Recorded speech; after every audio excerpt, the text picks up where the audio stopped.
Hi, this is Claudia with the New Alexandria Foundation, and I'm so delighted today to welcome you all to our Lunch and Learn with Aldo Bottino. I just want to say that we have some fun community members here from an organization called the Kosmos Society, and you'll hear little bit more about the Kosmos Society in a minute. But first, I want to tell you just about the mission of New Alexandria. And our mission is to expand the study of pre-modern civilizations, and we do that through technology, community building, and intergenerational collaboration.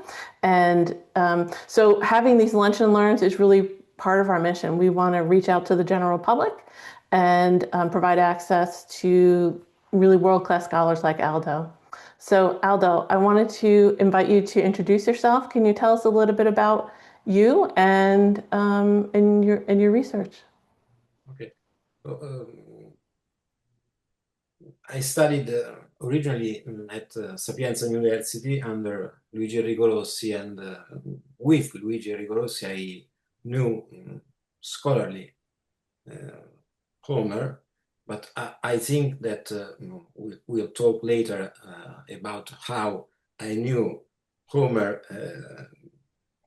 very, very early in my life, but I will not talk about this now. So I studied the Homeric poems firstly with Luigi Rigorossi, the late Luigi Rigorossi. He died in 2010.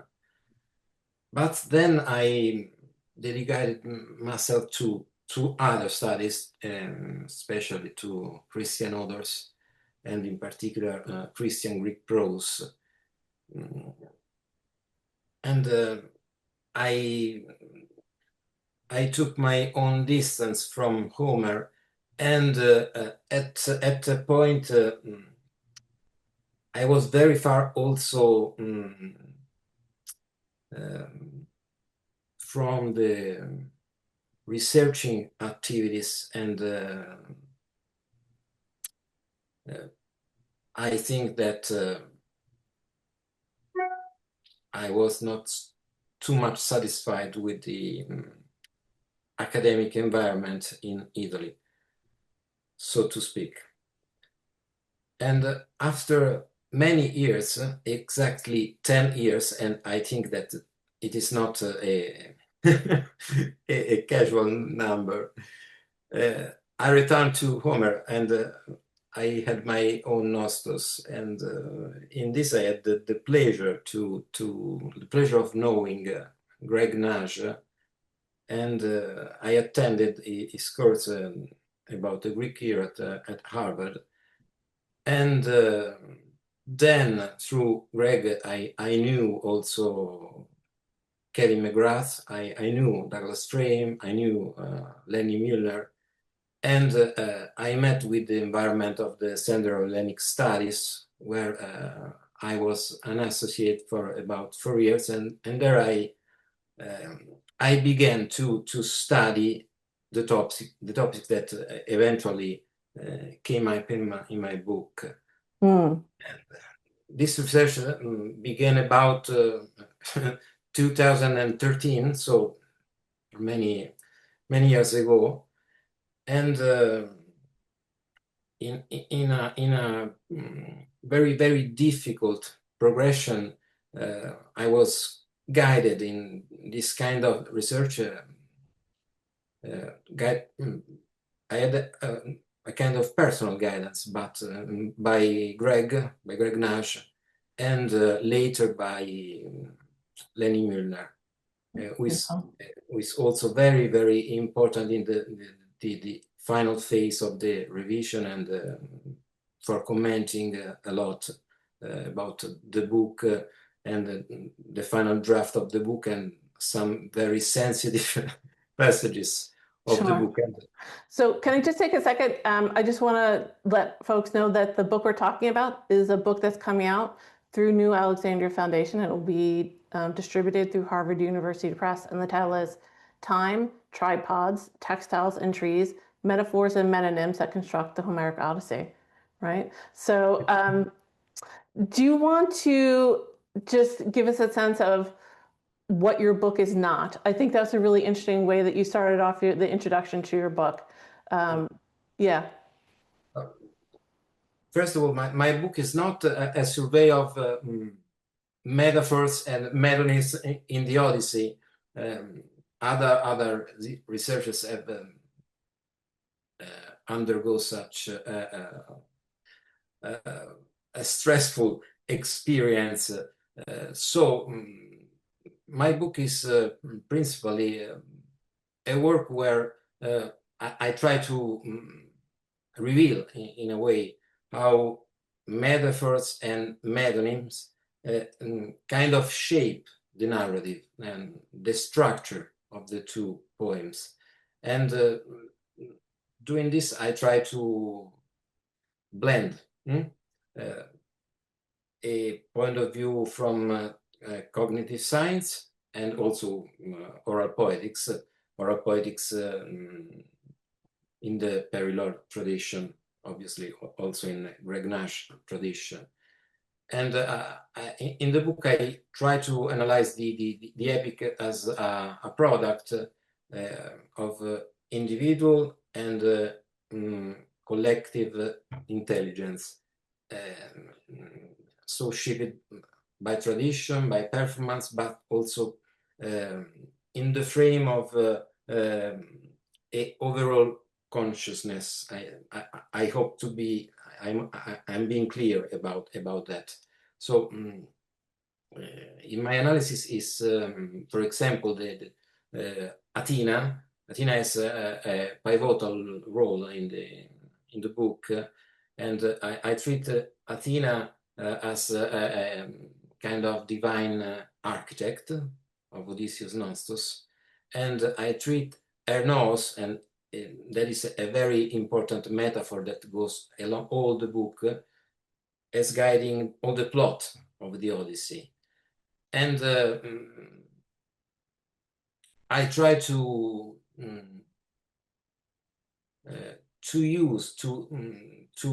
put in the main frame a kind of interplay between material objects. They function as anchors, for example, and some more generic problems of the Odyssey. And the metaphor, the passage that was a kind of source code of all the book was the garden of Laertes and the trees of Laertes, and it is the last chapter in the book. So in a more concise way, I can say that my book tries to investigate how metaphors and metonyms, and I treat them as conceptual and imaginative devices, construct all the narrative, and they also can reveal the compositional architecture of the Odyssey. And I try to focus one after another themes like time, the homecoming in itself, nostos, it is nostos in Greek, Kleos, that is glory or fame, and how these themes interplay between one another and between the material objects that are analyzed as the main focuses, like tripods, textiles, and trees. So I have an in-depth analysis of Penelope's weaving, and so Laertes' burial clothes, for example. And about a theoretical framework, as I said, I try to integrate cognitive science with oral poetics. And why? I try to reveal how these devices, metaphors and metonyms, are not only tools, cognitive tools, but strategies, compositional strategies. Awesome. That's my that's my try. I know that it is an hard try sometimes. No, it's so beautiful. So I just want to give people a framework because the book is not yet released. It's coming out shortly. So just to touch on the things you already talked about. So chapter 1, you're really talking about Kleos and mortality. Chapter 2, you're using the figure of tripods to make a really beautiful argument about kind of the meta-poetic, the collaborative poetic performance, let's say, in which something like the Odyssey might have taken place. In chapter 3, you're really using the shroud of Laertes, that textile, as a way to imagine kind of a meta image of oral composition and Yes. performance. Yes. And then in chapter 4, you're really thinking about, you're taking us into the orchard of Laertes. And finally, in chapter 5, you're really talking about trees in general. In the early chapters, one of the things you talk about is Kleos, and you kind of get into, you kind of say that the two poems are an active dialogue over the meaning of Kleos. Can you talk a little bit about how you see Kleos in the Iliad versus Kleos in the Odyssey? Yes, of course. It's one of the main points I discuss in my book. I think that the Odyssey is up to, in a sense, to redefine Kleos' fame, and it does so through the lens of nostos. So Odysseus is the one who has Kleos through his nostos, and for example, comparing him to Achilles has obviously his Kleos, his glory, his fame, but he does not reach back to his father. He has not nostos. So especially the final episodes of the Odyssey show how the peculiar Kleos in the Odyssey, so Odysseus Kleos, is nostos. So to use the terminology by Douglas Frame, Odysseus returns to life and light, is back again in Ithaca, and is alive in Ithaca, and that is Kleos. Not only people hear of him as the hero who was in Troy, but then maybe, as Telemachus thinks, for example, in the first Rhapsody of the Odyssey, maybe he's dead, so he has no more Kleos, no one hears of him. He's back in Ithaca, so he has all the Kleos he gained in Troy, but he has also a major form of Kleos, that is nostos itself. And it's a very particular kind of Kleos, because it's framing this, I may say, an agricultural and a familial setting. So these are the dimensions of the final Rhapsody, the Odyssey, the 24th book of the Odyssey, where the encounter between Odysseus and Laertes is staged. So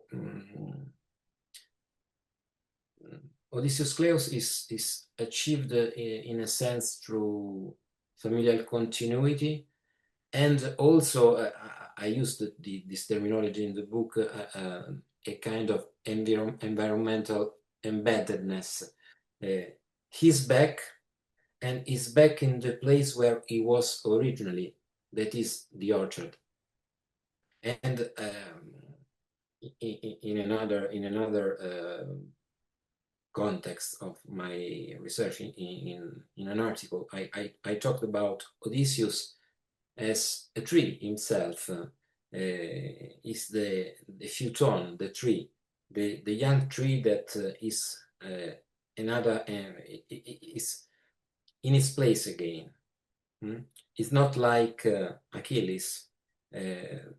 Thetis, Achilles' mother, says about his son that Achilles is the best young plant in the best orchard one can imagine, but it's not going to survive, going to die. And that is very important and very illuminating metaphor about Achilles. And I think that that metaphor is speaking about not only Achilles, but about Odysseus mainly, because Odysseus is the phyton, the young tree, the young plant that is back in its place in Ithaca's soil. He has back his roots into Ithacan soil. And that's the dimension of Odyssean Kleos, according to me. It's a very, very peculiar message that the Odyssey is giving to its public. And it's deeply, I think the poem is deeply structured to bring us to that conclusion. And that conclusion is, in a way, is transparent also in the Iliad, through Achilles, through that vegetal metaphor. And I hope to be able to study that metaphor and the Iliad through the lens of that metaphor in the next years to follow up. And that's my view about the Odyssean Kleos. Wow. It's related also to the problem of immortality, and that I talked about this in the first chapter, as you recalled earlier. Right. And it's really interesting. So I like that you're taking us back to the first chapter, because there's that other aspect of Odyssean Class that you talk about, which is kind of a non-communicative, silent experience, which is where Odysseus starts out. Do you want to just share a little bit about that so we understand the trajectory of where you're taking us from the island to the orchard? Yes.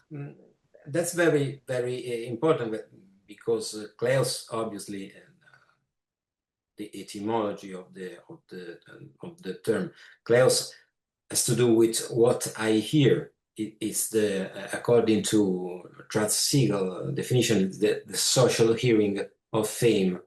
I have to hear Kleos, that is news about someone, good news or news of his Clea, his deeds, the Clea Andron, the deeds of the heroes. And but to do that, I have to be in a very societal context. And at the beginning, Odysseus is alone, is on Ogygia Island with Calypso, and that isn't the proper context to communicate the sound of Kleos, because no one hears about Odysseus. And really, he moans, he cries, but he does not articulate words, because no human being can listen at his story. And he's some kind of muted when all the time, 7 years with Calypso. His story is like to a dead end. So Calypso's island is some years ago I heard about this. I heard Greg Nash talking about this, and Greg said that what are the sirens telling to Odysseus? What are they trying to do? What are they luring Odysseus to do? They are saying, the story is over. Listen to us. You are listening forever to the Iliad. If you come to us, if you listen to us, you will listen for always to the Iliad. There will be no Odyssey. And as long as Odysseus remains on Ogygia with Calypso, there is no Odyssey. There is no acoustic communication. That's not an environment apt to acoustic communication. That's not environment apt to performance. And we'll have an environment very apt to that kind of communication, to epic diction. They're the Phaeacians. Awesome. I think this is a great moment. Can I open it up if anyone has a discussion point, something they'd like to share? Yeah, I wonder if I could jump in. I was looking at the part in Odyssey 1 where Phemios, the singer in Ithaca, is singing about the other Achaeans, and Penelope comes down and wants him to stop the song, but she refers to Odysseus, longing for Odysseus, and refers to his Kleos. And Telemachus then silences her. So there seem to be themes of silencing going on, even while Odysseus himself is still on Calypso's island. I wondered, have you some thoughts about that? Because it's always puzzled me.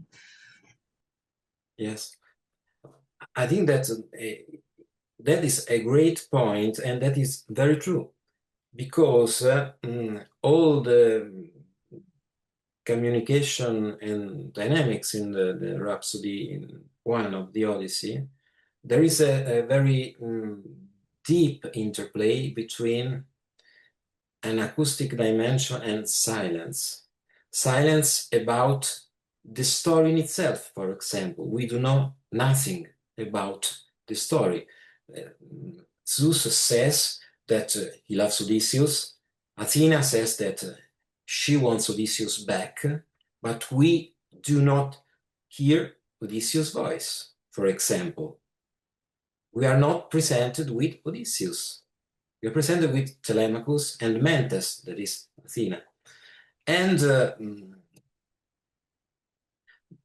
in that silence, in that silencing, there is obviously a message. What Phemios is singing about, they are lugroi nostoi. They are heroes that are returning home, but their nostos, their homecoming, will not be happy. And the masterpiece of that will be Agamemnon's homecoming. So, in a sense, to paraphrase Wittgenstein's, it's better to say nothing when we have to say nothing. And the silence is a profound message, because we do not talk about an Odysseus who is not yet returning home. So, to Telemachus, his father is dead. He's a man without Kleos. He's not the Andra Polytropon. This is simply as dead as silence, if I can use a metaphor myself. So that's a great point, and I agree. And I think also that, for example, the posture of Mentes, that is Athena. Athena is, and Mentes is, she speaks, he speaks, but she's always listening, for example, and she listens at the noise made by the suitors. They are noisy. There are the suitors who ask Phemios to sing. So that's a kind of a terrible miscommunication. There are the exact contrary of what Odysseus will do at the Phaeacians. Okay, I'd love to jump right into that, because I want to help people understand the way that you use objects in the course of your argument. So since you're talking about the Phaeacians, can you talk to us a little bit about tripods? And you do use this one hapax, which is a term that occurs just once, so far as we know, in the tradition, in terms of what we have received. And you have a really beautiful word that you analyze quite closely. Can you give us that word and talk a bit about it? Yes, I'll start with the word. The word is andrakas, and it means basically one by one. And andrakas means that the kings and the noblemen in the Phaeacian court will bestow on Odysseus one by one the gifts that they are due to Odysseus, and to Odysseus as he is. when he reveals to be who he is. And these gifts are tripods and cauldrons. And I tried to go through these objects, and obviously I built upon Douglas frame theory of the so-called Panionic expansion of the Homeric poems, and Douglas frame talk about the 12 cities of the Ionian Dodecapolis, and the celebration they had at the central sanctuary at Panionion, where, according to frame, the poems were sang, and they grew progressively in dimension, and they were sung in relay, and a kind of stabilization happened also, and a kind of real big expansion of the poems, both the Iliad and the Odyssey. Building upon this theoretical framework, I think it is not only very true, but really illuminating. It was illuminating for me.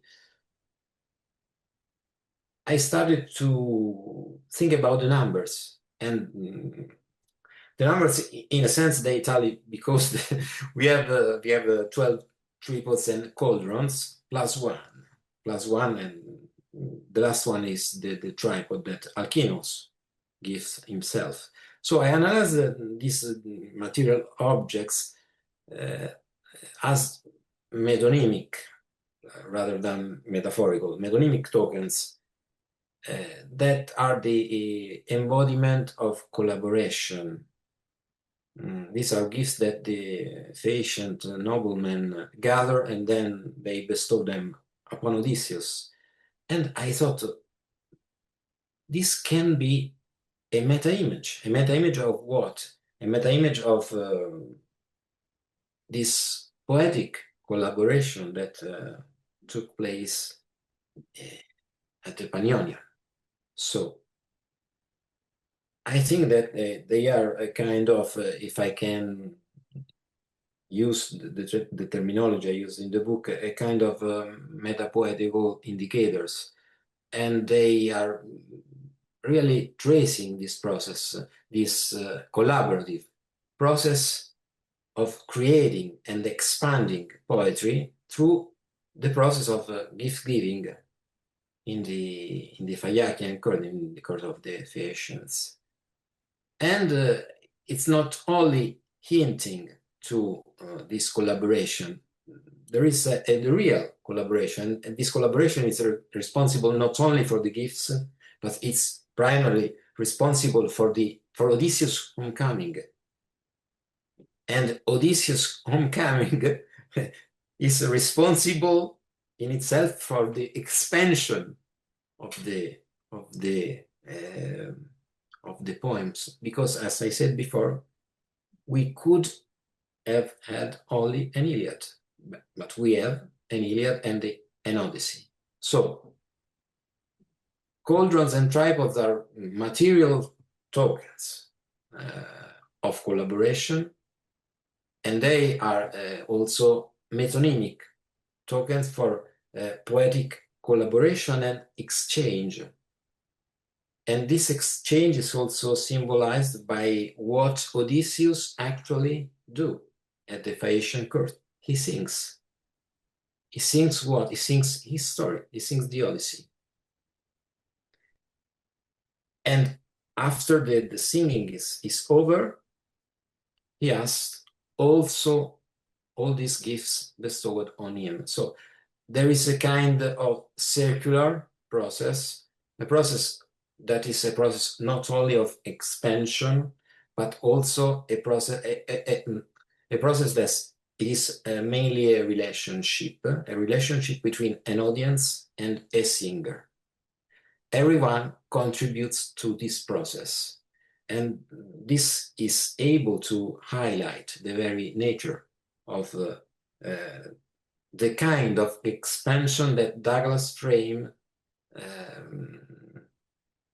hinted to when he said that maybe we have a physical place for expansion, maybe we have a physical process to trace, to mark the kind of relay of performance that brought us to this expansion, and we have mirrored this kind of process at the Phaeacian court, and we have a number of tokens, of metonymic tokens that tally with this process, and according to my interpretation, they are the tripods and cauldrons that are bestowed upon Odysseus by the Phaeacian nobleman.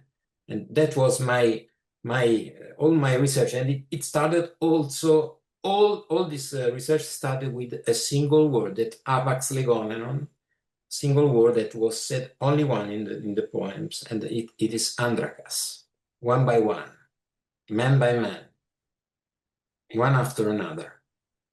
And from that word, I started all this all this research, and as I can recall, it was about 2 or 3 years only to investigate andrakas and to elaborate all this reasoning. And it was a kind of when I finally investigated all the scholia, all the I talked with Franco Montanari about andrakas. He has drafted a great lexicon, but it is also about andrakas. He wrote a very short lemma, and we talked about it, but it was a kind of exhausting to bring that line of reasoning to the end. And I hope I was clear by my argumentation, because for me it was very difficult to bring it to his conclusion. Wow, that's so beautiful. And I just love that idea of starting from that one word and expanding to the book. I mean, could there be anything more epic or Homeric than to do that? Let's take a second and see if our community members have a question. Anyone want to unmute and ask a question? I'm just going to scan quickly. Or you could put up your hand if you're having trouble unmuting and you do have a question. There's Jack. Jack, what's your question? Well, yeah, that's wonderful. I really love all I've heard. So you speak to my heart with the connecting the Ogygia and the Garden of Laertes. One of the things, Pelutropos Odysseus. One of the markers there is that I think is salient is Odysseus as a carpenter, making the raft on the island, and coming home to the bed that he made before he left. I kind of suspect you've delved into that in the book. Yes, that is absolutely a salient point, and I talk about all this very special skill of Odysseus. He is an exquisite carpenter, and he drafts like a poem, his raft, because the raft is another metaphor. The raft is another metaphor, and a very important one. And I talk about the raft when I talk also about the cloth, as the cloth is the meta-image of the poem, as Claudia recalled earlier. The raft is an image of epic diction and of the poem itself. And I think that it's not a mystery that Greg Nagy devoted, I think, years of his own splendid research to the raft and to the skills of Odysseus as a poetess, someone who makes things. And he's the perfect poetess. He can build a raft, and he also can build a poem. And he can also speak about himself constructing a raft. And I can add on this saying that Athena is the, as I said before, is the architectural nous behind the Odyssey, behind Odysseus' nostos. And the building of Odysseus' rafts starts from Athena's initiative through Hermes. And to put on the forefront another another object that I did not touch upon this object, but if we talk about the Trojan horse, that is another product of Odysseus' Metis, of his being a polytropos,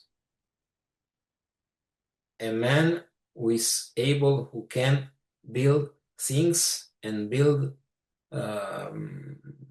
devices, not only physical devices, but also mental devices, and devices that are both mental and physical, like epic diction.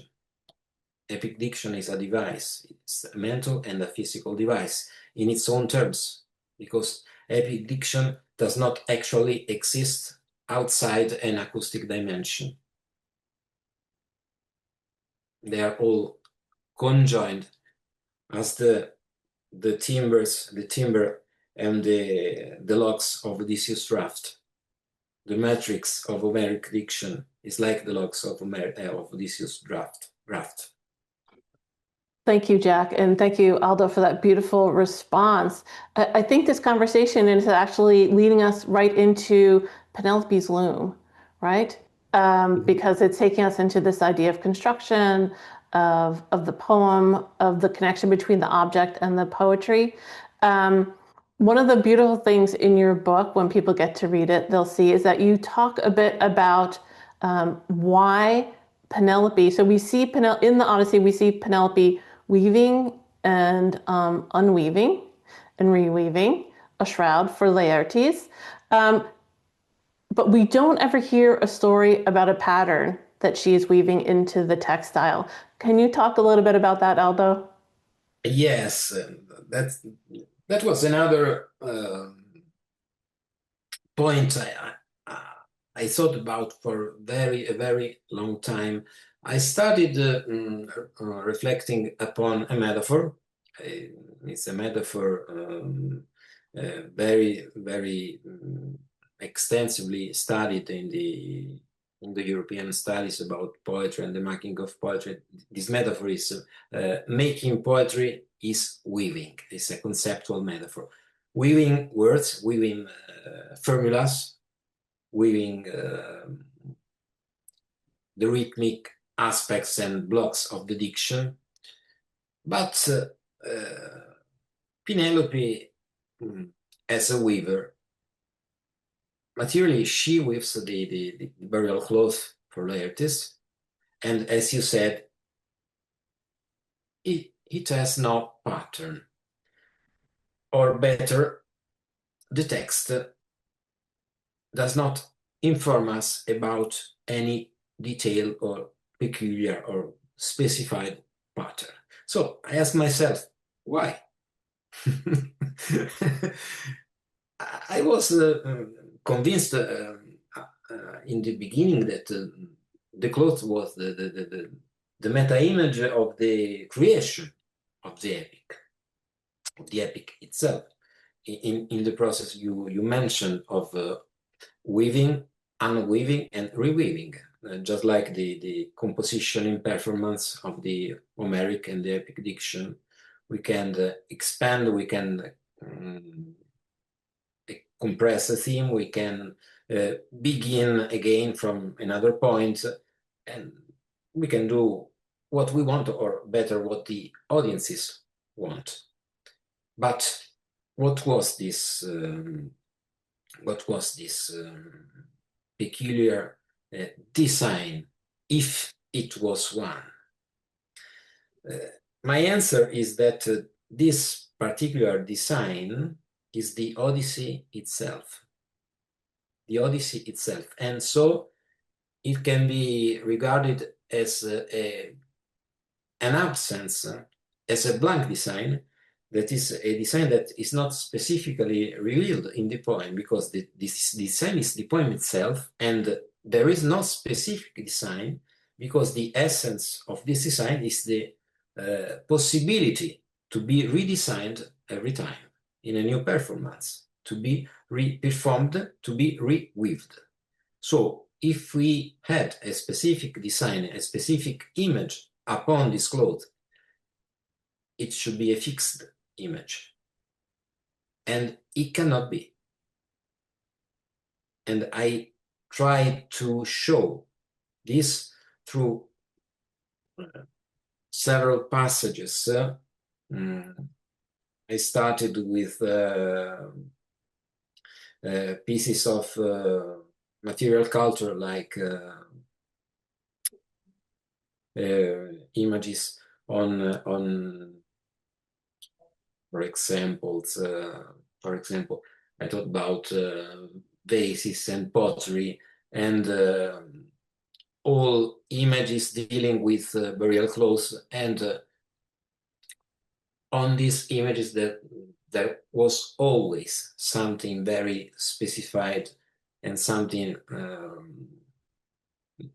I can say a very specific pattern.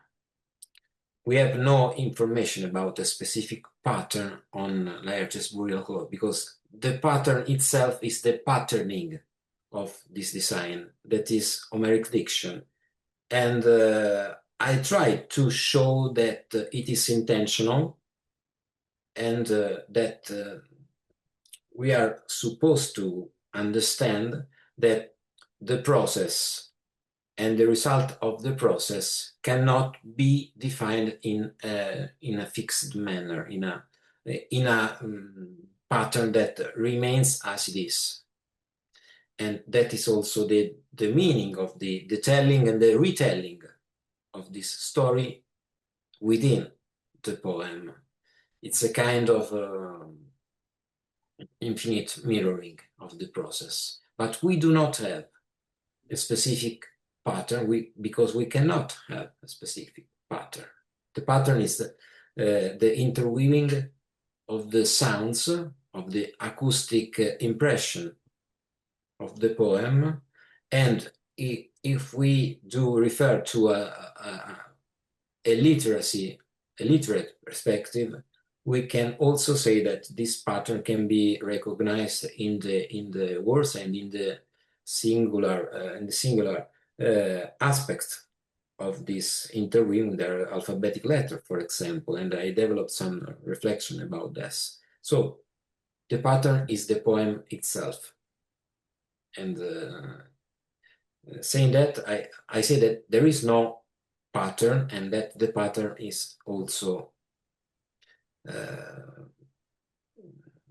every time we have a new performance, we have a new pattern, or we had a new pattern in a specific moments of the Homeric poem's evolution. And I tried to explain all that. I do not know. It was very difficult also back then to trace back all the sources and to develop the argumentation in a way that it could be followed. And I hope that it is clear because it was very difficult for me to bring together all the pieces of that. It's a beautiful argument, and I think it's supremely successful. So Jackie has just asked a question that is about, Odysseus moving the, kind of moving from the shoreline with the oar towards it further away until it's recognized as a winnowing fan instead of an oar, right? Jackie, and do you want to just clarify the rest of your question? So it means that Odysseus is meeting people who may not know of Odysseus as Kleos. They may not even know who Poseidon is. They are not a sea culture. They're not a sea civilization. So what's the interplay there? Or is it what you said, Aldo? Is this the ring cycle, the whole cycle starting over again with a brand new pattern, a clean slate? So because it always puzzled me that he's going off to where people have no context of what he has just experienced.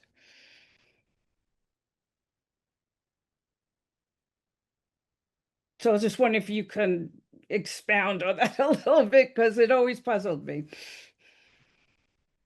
Yes, it's a good point, and I think that the images that are embedded in that episode are very, very difficult to put together. So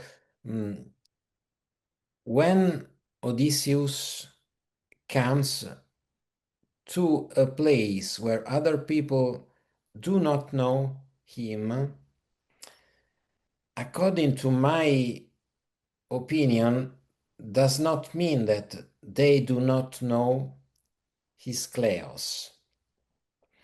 They do not know who he was, who he is. Is another Odysseus. Is in that way, we think that the text there alludes to the hero cult of Odysseus.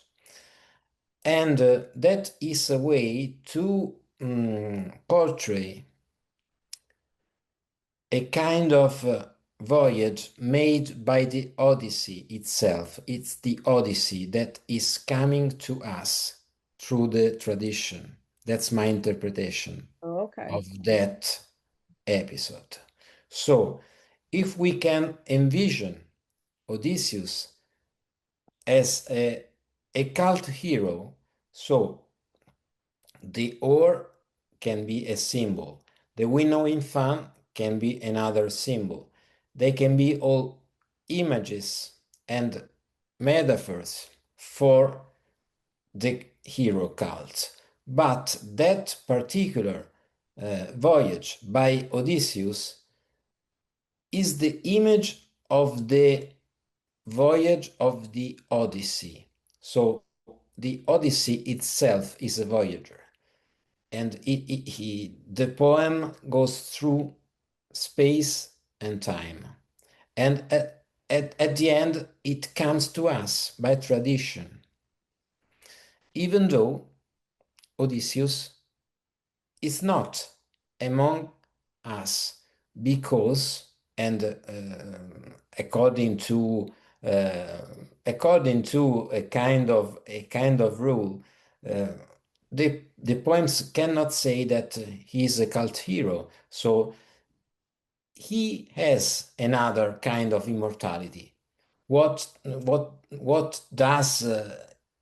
is important is that the kind of immortality we know Odysseus is fond of and he has reached is the kind of immortality granted by Kleos. And granted by Kleos means granted by the Odyssey. And that means the last voyage of Odysseus, according to my interpretation. It's the complete opposite of what the sirens told Odysseus to do. Beautiful. Thank you, Jackie, and thank you for that beautiful question. I think Gail has a question. Gail, would you like to unmute yourself and share your question?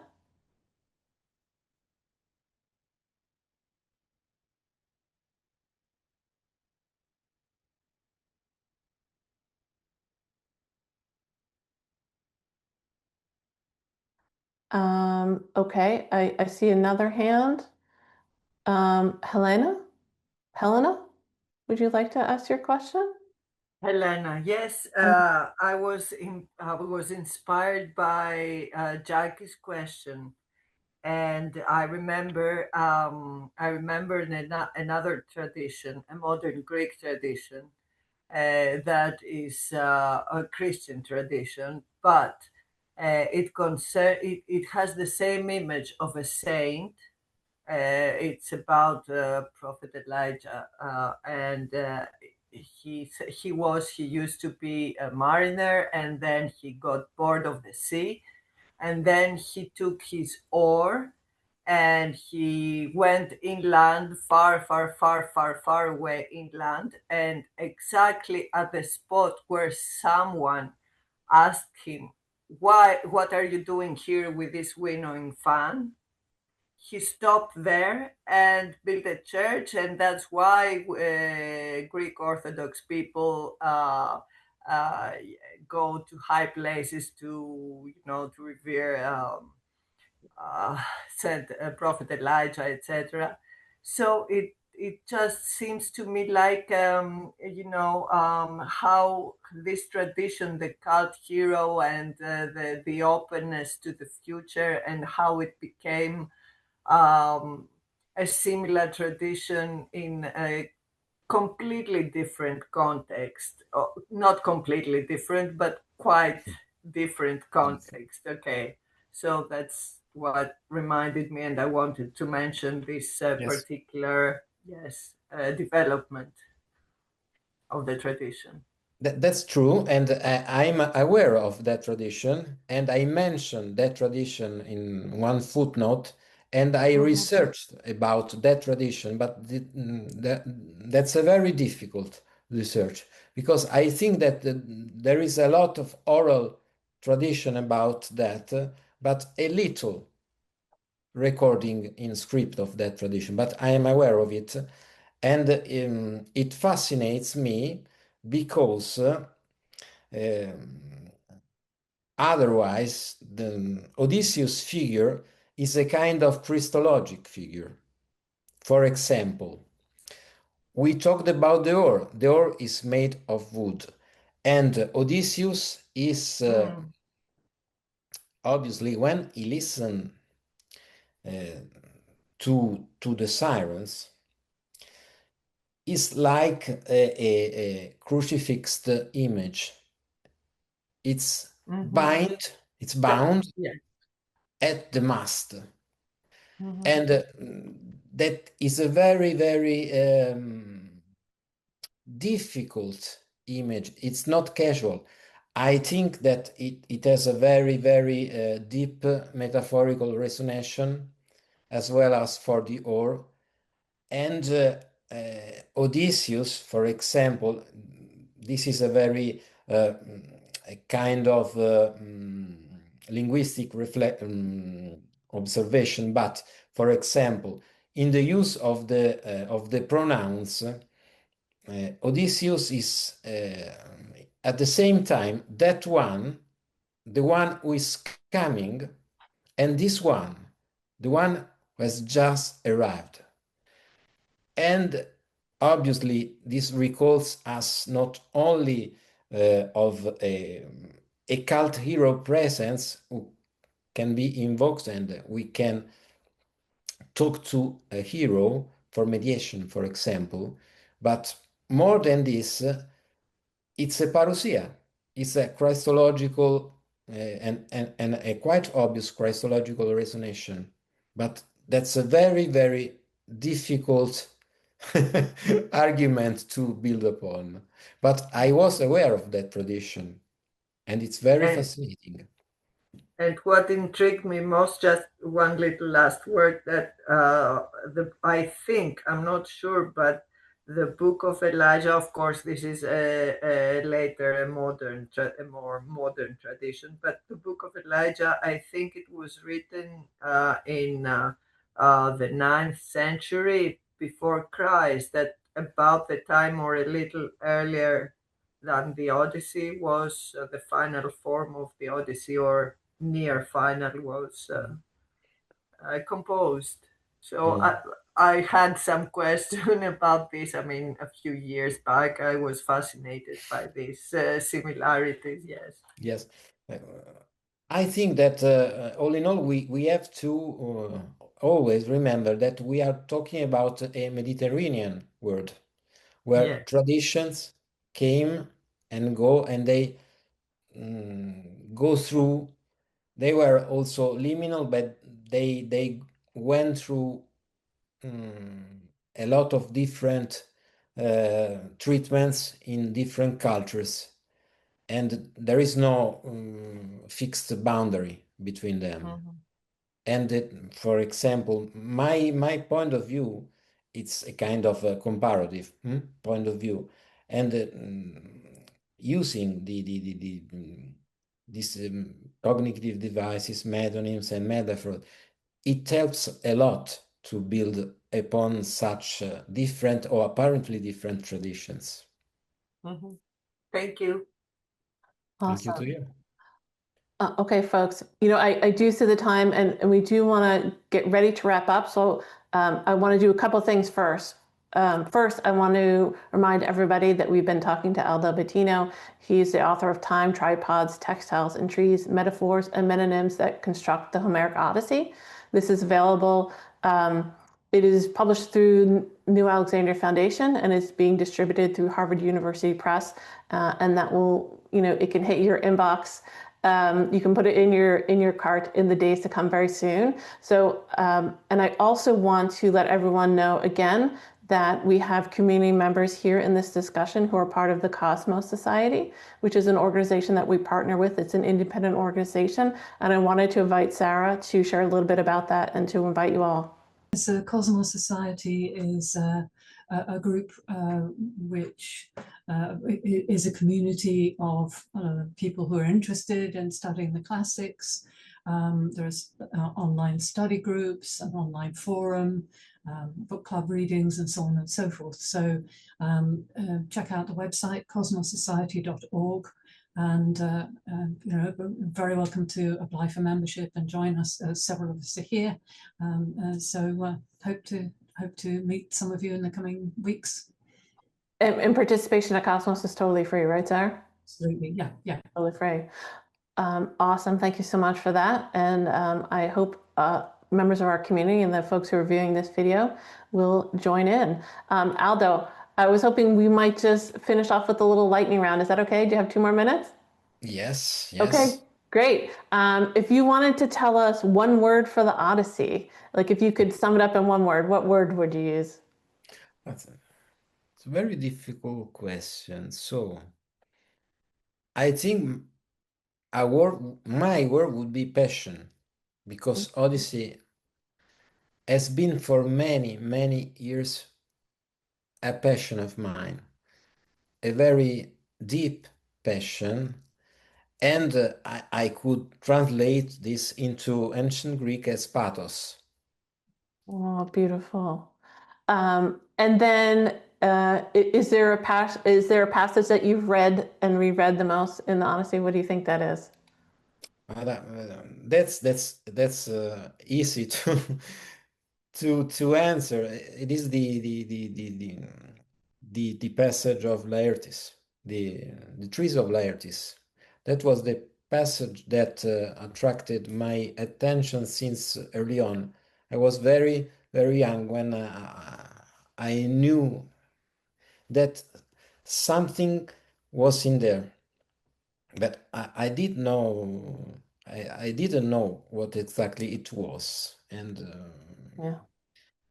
if I can mention one person also, Kevin McGrath told me something about that passage, and back then he made me write an essay about that passage, and I had a kind of illumination. I was in my car. Exactly, my wife was driving, and I thought about what Kevin told me,